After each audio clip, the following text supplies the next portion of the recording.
C'est dans les années 1930 qu'Aristide Maillol décide d'aménager son atelier dans une ancienne bergerie située dans la vallée de la Roume à Bagnols-sur-Mer. L'artiste, déjà âgé, apprécie le calme et le charme de cette vallée reculée et toujours champêtre. Il aime à se poser sur la terrasse pour croquer sur le vif cette nature et ces paysages méditerranéens chers à son cœur. Ainsi demande-t-il à être enterré dans son jardin d'Éden. Ultime volonté que sa dernière muse Dina Vierny accomplit en transformant cet atelier qu'il chérissait en espace de mémoire dédié au génie et à l'âme du sculpteur bagnoulinque. Diplômé de l'École nationale des beaux-arts en 1891, Aristide se lance dans une carrière de peintre.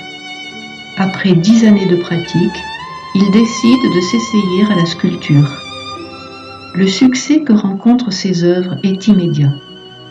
La force créatrice d'Aristide repose sur les multiples réinterprétations d'une forme unique. Son œuvre, la Méditerranée, qui orne son tombeau, est l'aboutissement de sa recherche formelle. En effet, la Méditerranée est la troisième variation de jeune femme assise qu'Aristide avait déjà réalisée dans son tableau intitulé La baigneuse, 1896-1898, et de sa tapisserie nommée La vague, 1895-1898. Ainsi, la Méditerranée, œuvre qu'il a chérie tout au long de sa vie, représente la quintessence de la forme pure, amenant instantanément le spectateur vers une émotion à la fois intime et universelle.